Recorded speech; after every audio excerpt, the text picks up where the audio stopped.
How's it running? You know, it's pretty good, but I think my tires are bald. I got a traction problem. So we got the Corvette up on the lift here. Let's take a look and see what we got. Oh boy. Yep. Suspicions confirmed. This is a good time to look at your wear on the inside edge and the outside edge to see if they're relatively even. This car hasn't seen any track use, so if it did, a lot of the corners might be wore off in the front or the back. But this looks pretty consistent all the way across. So I would say the alignment is in decent shape. I'm not going to mess with it.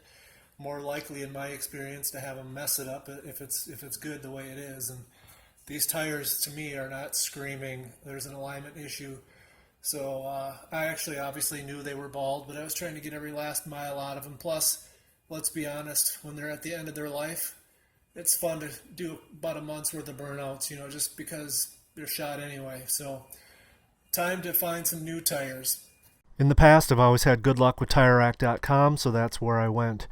I quickly did a search for stock size tires. I did consider changing and playing with the sizes, but after a lot of research decided that for the spirited street driving that I do, the stock sizes were just fine.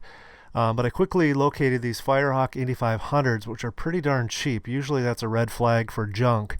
But after I looked at the number of reviews and the quality of reviews, I decided that, and they're all ultra high performance summer, I decided to give them a whirl. So 2 clicks of the mouse, put in a credit card, and boom. Next thing you know, they're on the front steps. All right, let's get a little closer look at these. These are the Firestone Firehawk Indy 500s. Now, they are a cheap tire. Tire rack, about $135 a piece. Interestingly enough, I think this is an ultra high performance summer tire. Decent tread wear. The reviews on Tire Rack for such a cheap tire are pretty damn good. There's a lot of them too, so if they're fake ones, it's a lot of fake reviews. But we're going to give these a whirl, mostly because of the reviews. Otherwise, I probably would have went for something more in the $180 range, but the reviews convinced me to give these a whirl. It's definitely kind of a different pattern, and we'll give you a report and see how they do, how they sound, what kind of traction we get.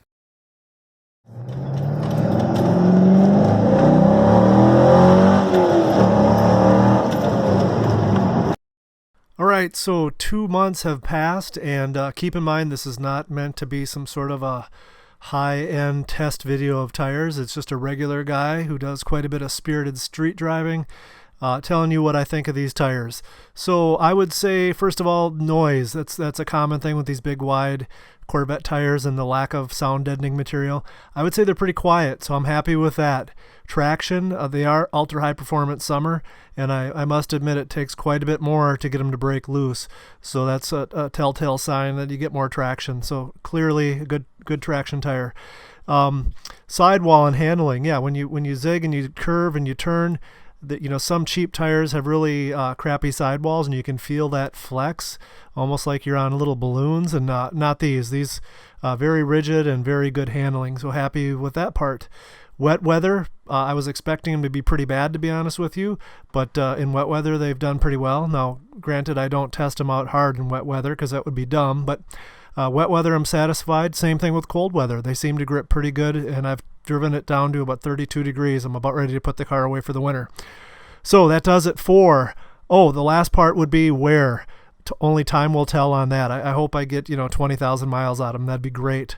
So that does it for this video. Remember, if you liked it, please hit the thumbs up below, and remember to subscribe. Thank you for watching.